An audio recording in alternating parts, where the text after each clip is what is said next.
Alright, tuba tuyingiddewo era ku kitundu kyaffe eky'emizannyo wano ku CBM Radio Beyond the Game. Leero Friday edition tuba tuyingiddewo era ku by'emizannyo. A lot has been happening in the world of sport, especially wano mu by'omupiira. Naddala wano nga season eri kumpi okuggwa. A lot has been happening. Wabaddemu disappointments nyingi, tulabye drama nyingi okutandikira ku liigi ya Eredivisie Netherlands. Wabadde drama ku mupiira gwa Ajax nga aba PSV balaba. It's a lot is happening, ne transfer rumors zitandise. So ya wano byonna ugenda bisanga wano ku Beyond the Game.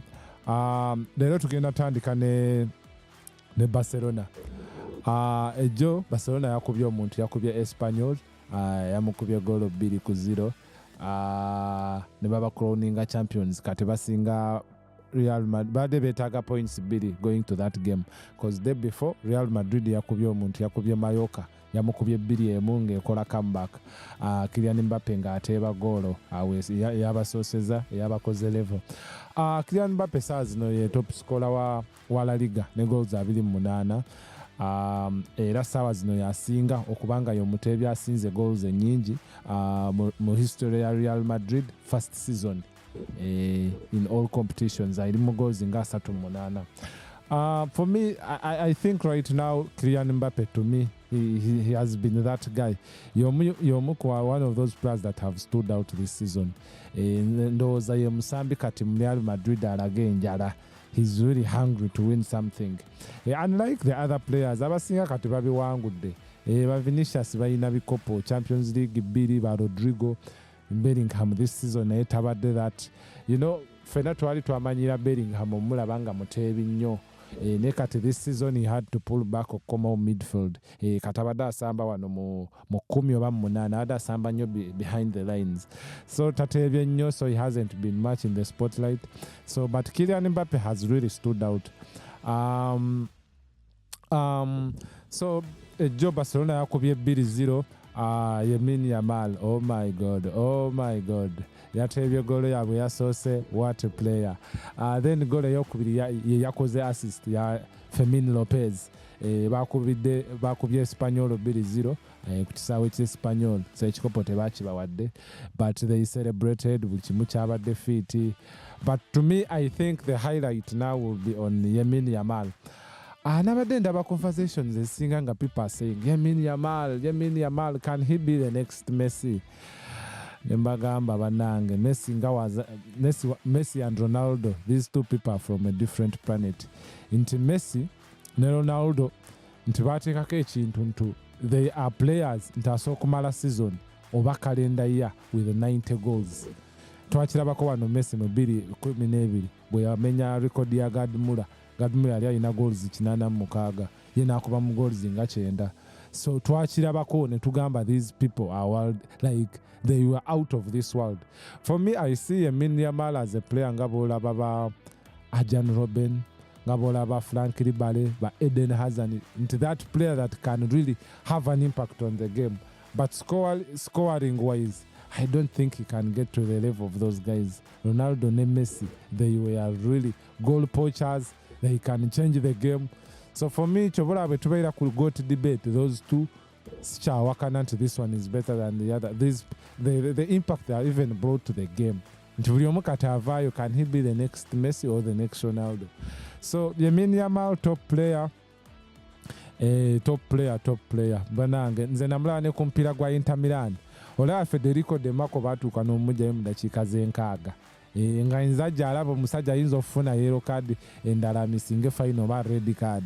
N'amujjayo ng'akasajja bakataddeko abantu nga basatu, like almost 3 players. But Yamine Yamal stood out. I think that's what separates a good player to the rest of other players. Into omusambi akola impact. He had a really big impact on those games. So Yamine Yamal yateebye. Barcelona ne wangula 2-0 kati bajiwadde ekikopo kya La Liga.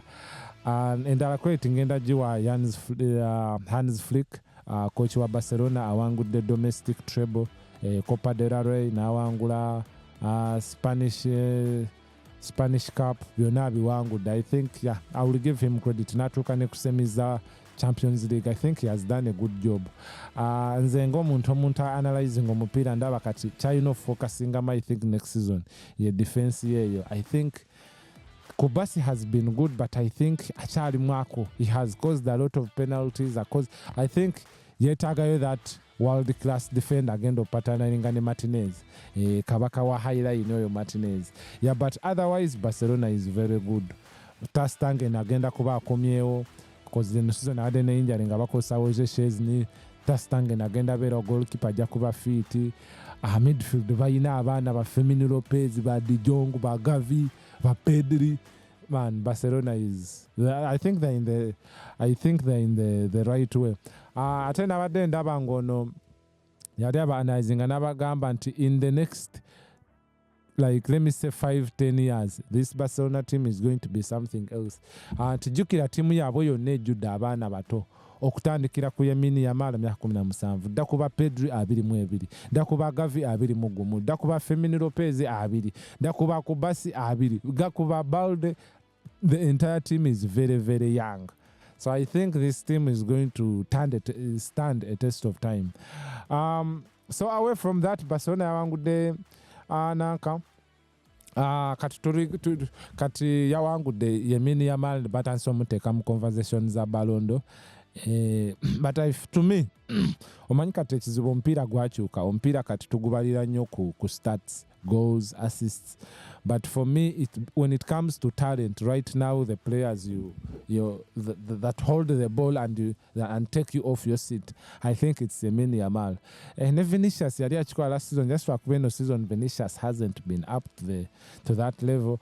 But right now it's Yamine Yamal. To me, he's the best player in the world right now. Now, of course, omupiira kati tuli ku stats, tuli ku chi. When it comes to stats, Raphina has had better stats than him. Many goals, many assists. Bolaba mu La Liga mu Barcelona. Then ne Dembele, so nze Ballondor kati njira mu bantu basatu. Ousmane Dembele era PSG bwetwala Ballondor, bwetwala Champions League. Ousmane Dembele might be the right candidate for the Ballondor. Kyabakoledde PSG kiba kinene. Then Raphina, then Yamal, those three players, to me, I'm backing them for the Ballon d'Or. Lwakuba tulinamu mu summer tulinamu Club World Cup. Ate Club World Cup eyo eyinza determininga nayo ku Ballon d'Or. So Real Madrid may have a chance, especially Kylian Mbappe. Kylian Mbappe bagendayo ne bakitwala. I think he will have a chance. Because jukira mu Club World Cup tetulinayo Barcelona, tetulinayo PSG. So if he goes there and makes a point, he can stand a chance to be in that conversation. So Ballon d'Or start nanka nazo zatabuse. So away from that, last weekend Kaizer Chiefs yatwala ekikopo kya Nedbank Cup ewali South Africa. Kaizer Chiefs era abawagizi ba Kaizer Chiefs South Africa bali basanyufu nnyo. I think they had waited for 10 years without touching a trophy. I think this year has been a year of breaking those curses of winning trophies. Ngenda kuzaako ku Bologna yatutte ekikopo kya Italia, Super Italia, ngekuba AC Milan goal 1-0 ne breaking ebadde maze emyaka 5, 51 years without winning a trophy n'ekitwala. Kaizer Chiefs myaka 10. Hurricane, his entire life has never won a trophy. Yawangudde German Bundesliga. So ekibuuzo kibadde kigamba, can Tottenham win the Europa League, UEFA Europa League? Guno mwaka gwabadde gwa ku breaking curses. So so over the weekend yawangudde Kaizer Chiefs, yakuba Orlando Pirates, yali Soweto Derby yamukuba 2-1. Ne batwala Nedbank Cup. To me, they deserve it. Kaizer Chiefs ezimu ku ezo teams ezina biggest strong base, fan base wano ku Semazinga Africa. Nti tiimu y'amaanyi nnyo, erina ebyafaayo bingi, their history, the fan base and everything. So for me, they really deserve it. So away from that, Galatasaray yawangudde ku lwokusatu yakuba omuntu. Yakuba Trabzonspor yamukuba goolo 3-1. Ono ng'akuba goolo 2. Victor Osimhen ne bawangula ekikopo kya baali babanze emyaka 5 nga tebakiwangula ekyo kati bakiwangudde era bagenda n'awangula kino ekya liigi lwakuba kati Fenerbahce bamusingako obubonero butono ate bakyalinayo emipiira ng'ebiri oba esatu so Galatasaray yawangudde ekikopo ekya Turkish Cup. Congratulations to them, especially Victor Osimhen. He has had a fantastic season. When you come to stats, the goals he has scored, everything he has achieved, I think he has done something great. Away from that, nabadde nkugambe ne ku Bologna, tiimu ya Italy yawangudde ekikopo kya Coppa Italia ngekuba AC Milan goal 1-0. Mi personal nze sagala kulimba nze simanye ekizibu kya AC Milan. AC Milan yakuba Inter Milan ku semi netuuka ku final. Bwetuuka ku Inter genda netabuka balwa kubeera Milan dabe naye AC Milan there is a problem with it. Era kochi waayo bagenda mugoba the end of the season. Bagala kyusamu naye ate ndaba bagala tunda abasamba abamu kati nga Redinyas ono omwana wa Netherlands Manchester yabadde mwogerako ng'eyagala teekayo obukadde 7 emugjeyo so AC Milan bw'olaba ku ttiimu zino ezirina history ey'amaani ate nga zijja zikka omukitindo with time kati AC Milan ze zimu ttiimu z'olaba n'owulira ng'oyagala nakkaaba kyekimu ne Leicester nti twali wano 2016 ng'etwala Premier League naye kati bagirelegatinze. So those are the things that you see in football and you be like, oh my God. Era lumu nali ndabako some podcast omwagizi wa Manchester City mwerabidde erinnya nga agamba he's one of those royal fans aba Manchester City nti yali mu stands 2-3 nga 3-2 awo nga barelegatinga Man City. He was in tears in the stadium. 3 years ago he was in Istanbul seeing them win the Champions League, win the treble. So that is what it means to be a fan.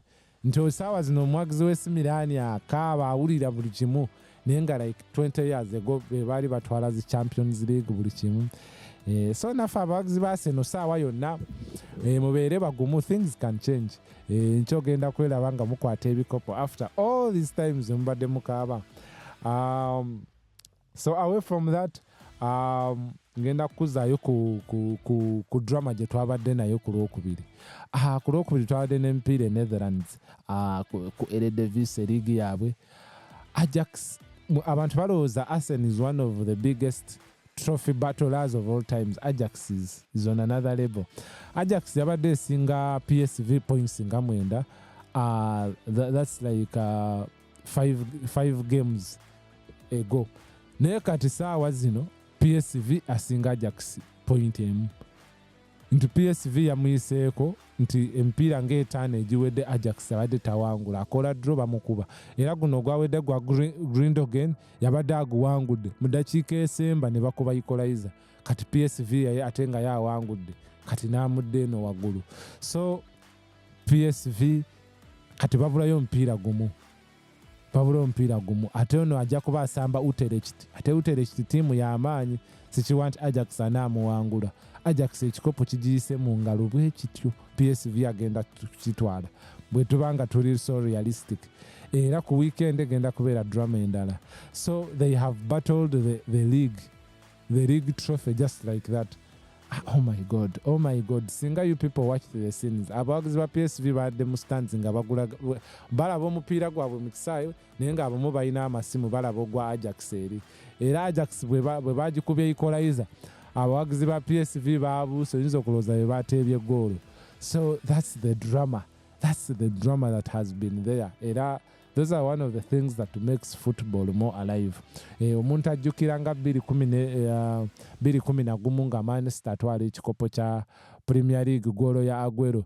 Nga abawagizi bali mu Old Trafford aba Manchester United nga bamanya ekikopo yonna saawa kizze bagenda olaba ng'omusajja akubye winning goal Sergio Aguero. Those are the moments that make you feel football. Olaba abantu nga bakaaba mu stands. Like people feel football. So oh my God. So PSV kino ekikopo egenda kitwala and congratulations to them, man. Oh my God. So away from that, bwe nkutwaleko Saudi Etihad tiimu y'aba Karim Benzema, Fabinho, N'Golo Kante bawangudde ekikopo kya liigi. Ronaldo still yavuliddemu awo. Seasons 2 mu Saudi takwatanga ku kikopo kya liigi. Oh my God. Etihad they really deserve it. Babadde basamba omupiira omulungi. Ate balina squad ennungi. Bw'olaba mu maaso front 3 ya Karim Benzema, ne Diabone yali mu Aston Villa, then amakati ga N'Golo Kante ne Fabinho, those are all solid midfielders. So they deserve it. Bawangudde ekikopo ekyo kya league. Then ekya Champions League ekye Saudi eyo, Al Ahly yakitutte eno tiimu ya Roberto Firmino, erimu ba Roberto Firmino, ba Riyad Mahrez bakitwala. So for now even Ronaldo teyatutte ekikopo kya league, era nabadde ndaba ng'agamba okuextend abawagizi nga bagamba baagala good players. Bagamba Al Nassr yongeremu ku basamba abalungi, nabo baagala kukwata ku bikopo.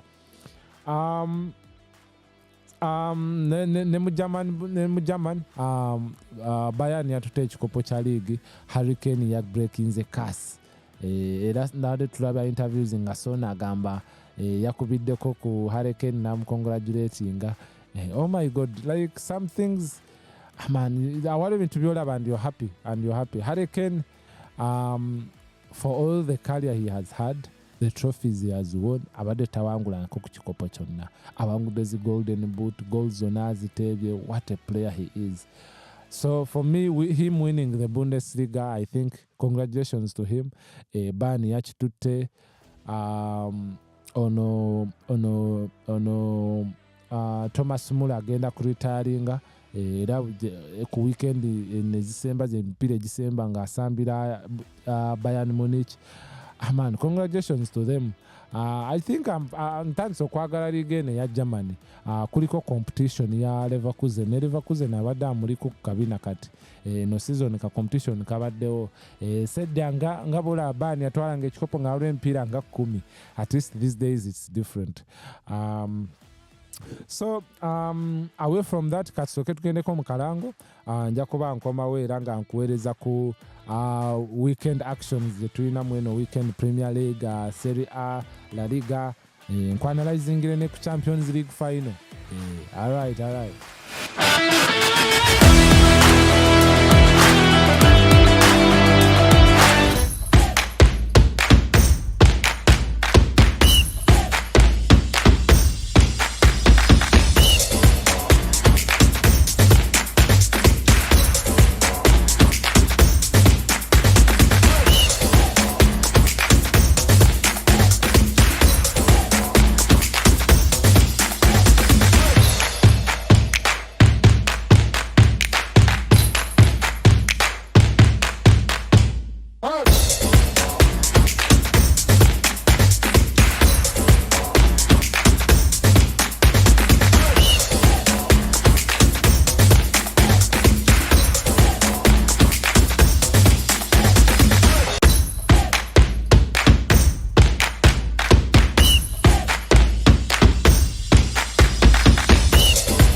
Tuba tuyingiddewo era mu second episode yaffe wano ku Beyond the Game wano ku CBM Radio.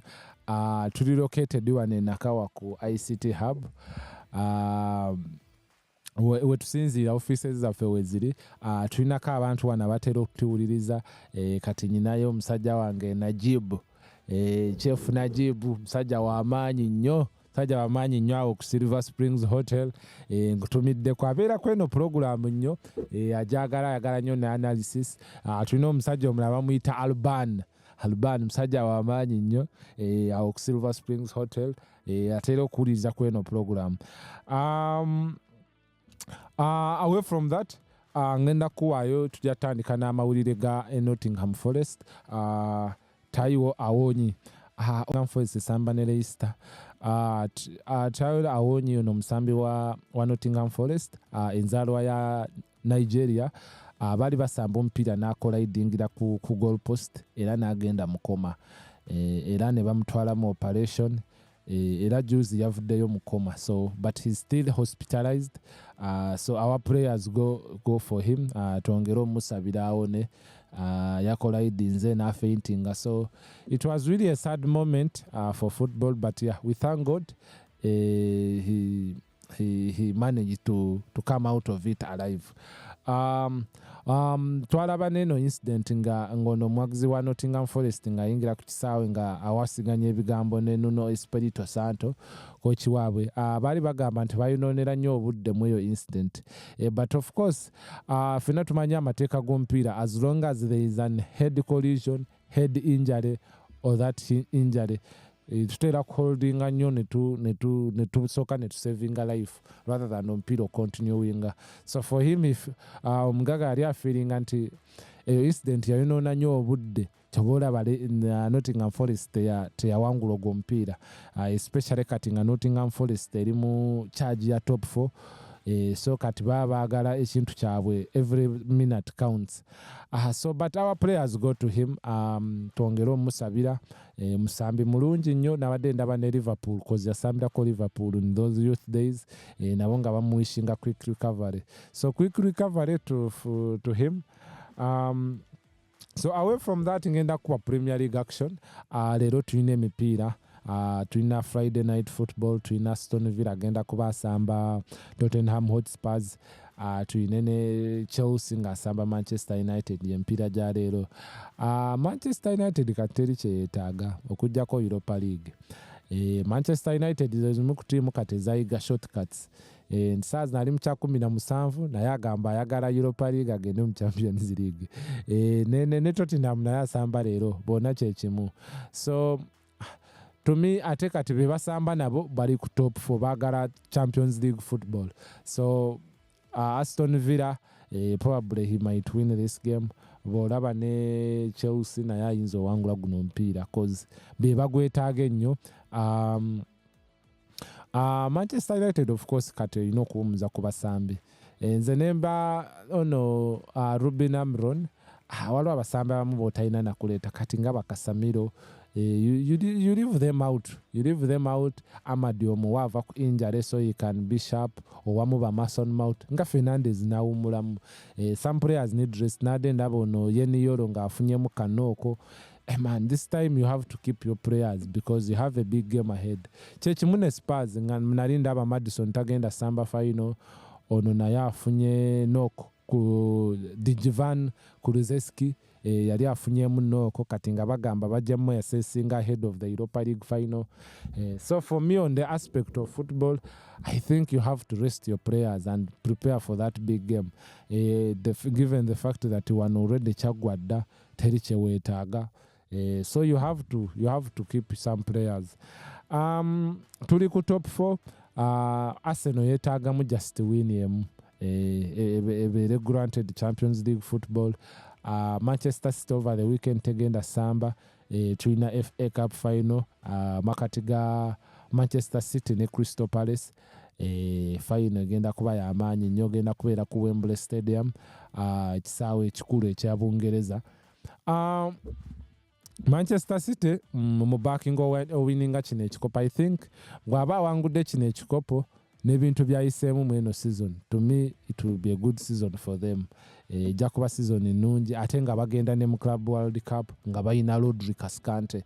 Rodri yatandika training ne Man City naye on light afuna ka light training gym bichi so mu Club World Cup probably road ayinza obeerawo ate nalabye nga baagala ogula Redinius ono mwana wa AC Milan before Club World Cup jukira FIFA yagamba mu zino timu ezigenda samba Club World Cup akatale kabe kagenda kugula mangu so that bagula abasambi bagende mu Club World Cup nabo. So Manchester City, if he wins this, he can go for the Club World Cup and win it. That's a good season for him. Probably you cannot rule that away. Abawangudde ebikopo bibiri mu season yemu.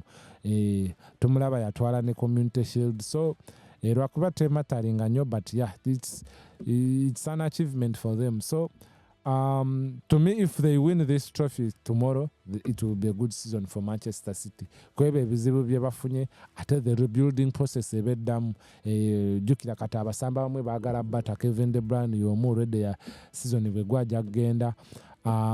Goalkeeper naye baagala gula omulala Edison Maleres baagala muta Bakayiriwo kamulaba ali ku loan mu AC Milan. Most of these players abakadde baagala bata ba Jack Grealish ba Kovacic ba Stones bonna contracts zaabwe baali bagamba weziggwa, they are letting them go, then bananke baleeta abalala.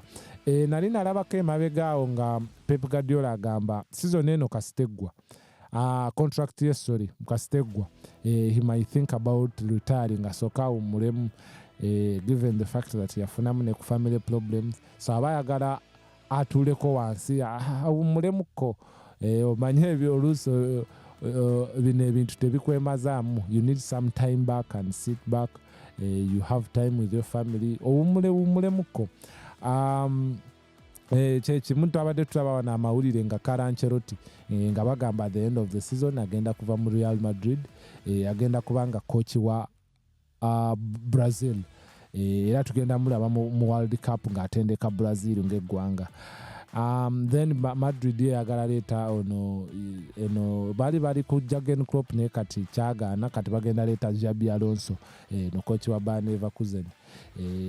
So kyekyo ate nga ono coach wa Bayer Leverkusen kasita yali ajja yali abagambye nti yagala bamuwe namba 6 bamuwe ne mu defense lwakuba mu defense kati bamuwadde Arnold, Trent Alexander-Arnold, ne bamuwa Hudson ono wa Bournemouth, akyalinayo Rudiger, ne bano bagenda kubata ba Lucas Vazquez bagenda bata at the end of the season, ba Alaba bakaddiye ate bafuna nnyo ne injuries. So Madrid kyalina okukola, they have to strengthen their defense. Balina n'okuleeta abasamba abamu bagende naddala awo mu maaso. Kati ngenda kuwa abasambi nga ono Rodrigo yabadde agamba ayagala genda. Rodrigo, he feels he's becoming the shadow to the team. He feels he's not clearly seen, tebamulaba bulungi. Because oba ogenda olaba nga ba stars abali mu Madrid basookera kuba Vinicius, Mbappe, then ne Bellingham. Ye tebamulaba. Ate he does a big part ku tiimu yaabwe. So waliwo rumors ezigamba nti Madrid badde egambye nti tiimu ereeta obukadde 10 nga bamutaagenda. But then the problem ebadde nti tiimu ezisinga million 10 balaba nti has been overpriced. Tiimu ezibadde zimulabyeko ebadde Arsenal, Manchester City zonna zibadde zimulabyeko. I think one of the things kyenyinza omwagalako Rodrigo, I think he has the winning mentality. Ayina DNA ya Madrid awanguddeko ku bikopo. Kati ngenda kuwa example ya Gabriel Jesus ne Alexander Zinchenko bebajja mu Arsenal ebiseera ebyo ng'emalira mu kyakuna kyakutaano naye bajja but only just 2 players ne bateekamu that fighting culture y'okuwangula ekikopo mu Arsenal. Actually those were the 2 players abaatulaga nti mu Arsenal nti kyekyo ekintu kisoboka lwakuba kati gwatuuka mu mutindo gwabwe ne gukka, but they added something to the team. So right now Arsenal yandyetaaze omusambi nga muwanguzi, that person that has that mentality to win the trophy. So he's one of those players, but then he's overpriced. Jukira Arsenal kati eri mu katale eri serious. Twalabye Zubimendi alinga awedde personal terms zonna zaawedde n'omusaala buli kimu. Agenda kuba bamuleetera ku £51 million okuva mu Real Sociedad. Then Andrea Berta ono sporting director wa Arsenal abadde ayogera n'ono omusambi wa Sporting Lisbon, Victor Gyökeres, nga bagala muteekako $7 million bamuleete. Arsenal ku bintu bye badde lacking striker. They like that killer instinct ku muntu awo mu maaso asobola okubreakinga omupiira, that person who can win for them something, omuntu alina that winning spirit nti agenda nti katugambe omupiira guganye, and then that person breaks the game. Kati ng'ejjo n'adde ndaba omupiira gwa Barcelona ng'omupiira guganye ng'Espanyol alemeddeko, but then out of the blue Yamal broke the game. N'akuba goal ate n'akola n'assist. I think Arsenal likes those killer instincts. Gwe balina yekka, I think ye Bukayo Saka. And of course you cannot rely on one player for the rest of the season. Asobola ofuna injury, he can get a problem. So most of the times weetagamu abantu abalala who will come and support him, and you back your project. So away from that, ngenda kuzaako ku transfers. Arnold transfer almost to Real Madrid on free transfer yagwadda, era n'amawulire amalala agava ku Marca reporting news eri Spain baadde bagamba nti ne Madrid eri mu ayinga Ibrahim Konate no defender wa Real Madrid abulayo omwaka gumu contract. Kati rumors badde zigamba nti bagala mutwala ku free transfer. Oyo gwe bayita Florentino Perez yategeera kye bayita football business, asobola obutateekamu ssente naye n'agujjamu. You can imagine he's taking most of these good players on free. Agenda kukula Kylian Mbappe agendedde ku bwereere, ba Anthony Rudiger bagendedde ku bwereere bamwangulidde ekikopo, ba Araba yamujja mu Bnanka ku bwereere, katuwuna agenda twala Arnold ku bwereere, agenda twala ba Konate, nawulira ne ku Saliba bamwagala almost like he's doing career business ate ali mu kuwangula n'ebikopo. Ate Madrid ze zimu ku teams ezisinza okukola ssente based on Deloitte. So bwe kituuka ku football business, I think nobody comes close to Florentino Perez. Amalala amawulire ge tulina Frimpong, ono right back wa Bayer Leverkusen, Liverpool ebadde emwogeddeko ng'esibyeko obukadde 35 nga bamwagala nga replacement wa Trent Arnold-Alexander. I think he's a good player. Ate yasambirako ku Manchester City mu academy, and he's one of the best right backs between Amunsi. So I think to me he will be a better replacement for Arnold in case he comes.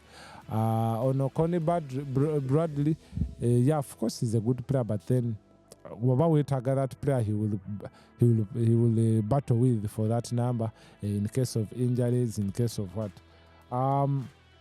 Away from that, mu transfers amalala ge tulina Florian Wirtz, ono musambi wa Leverkusen, kigambiddwa nti Barcelona emwagala eyagala mutwala. Kimu kintu kyo nagiga ku Barcelona yakola ekintu kye bayita monopoly. Any good player ajjira mu liigi yaabwe aba alina ekirooto ekyosambira Bayern Munich, especially bw'aba ali ng'ava Germany. So bamwagala baagala mwongerawo mu makati apatinalinge ne Yamal Musiala. Bayern Munich beetabuse. Away from that, in the transfers news, Manchester United naye eri ku issues zono onogayi wa Wolves, baagala muleeta, but then bakyali back and forth, but of course saawa zino ekiriwo, of course Marcus Junior, of course kati kyawa gino ekiriwo nti buli kimu kye tubeera nakyo ziba rumors. Kasita season egwa bweta akatale ne ka opening, that's when we shall still tanka okulaba real business. So away from that, guno omwezi nga guggwa tugenda kuba tulina Europa League final, tugenda kubeera ne UEFA Conference League final, tugenda kubeera ne Champions League final.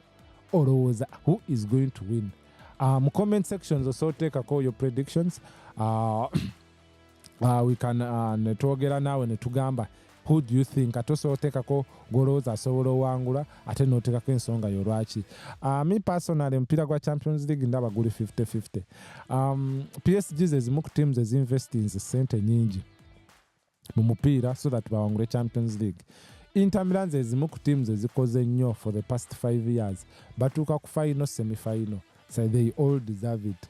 Europa League, tulina Manchester United ne Spurs, bonna bakoze bubi mu league, ono ali mu kya 17-16, bonna balaba that's the only shortcut for them to get back to European football. So whom do you think is going to win this, Manchester United or Tottenham? Back to the UEFA Conference League, Chelsea ne Real Betis, olowooza ani agenda owangula? Chelsea bw'awangula kino ekikopo aba breakinze record aba tiimu esoose okuwangula ebikopo 3 ebya Europe. Conference League aba ayina Champions League aba ayina ne Europa League aba ayina. So eba record y'amaanyi nnyo. So whom do you think is going to win the Conference League? So oteka predictions mu comments, then we engage one-on-one. Away from that, in a weekend tugenda bya n'emipiira mingi Serie A, tubeere ne Bundesliga, La Liga, Premier League. So all the actions ngenda kuba nzijanga mbabulire ekyabaddewo ku Monday. Teweerabira wano ku Beyond the Game, tubeera wano every Monday and Friday from 5 to 6 p.m. Tubeera ne nanka yaffe y'emizannyo ku sports everywhere around the world. Yeah. So wait to edition yaffe bwewedde, but we shall be back here on Monday. Bye.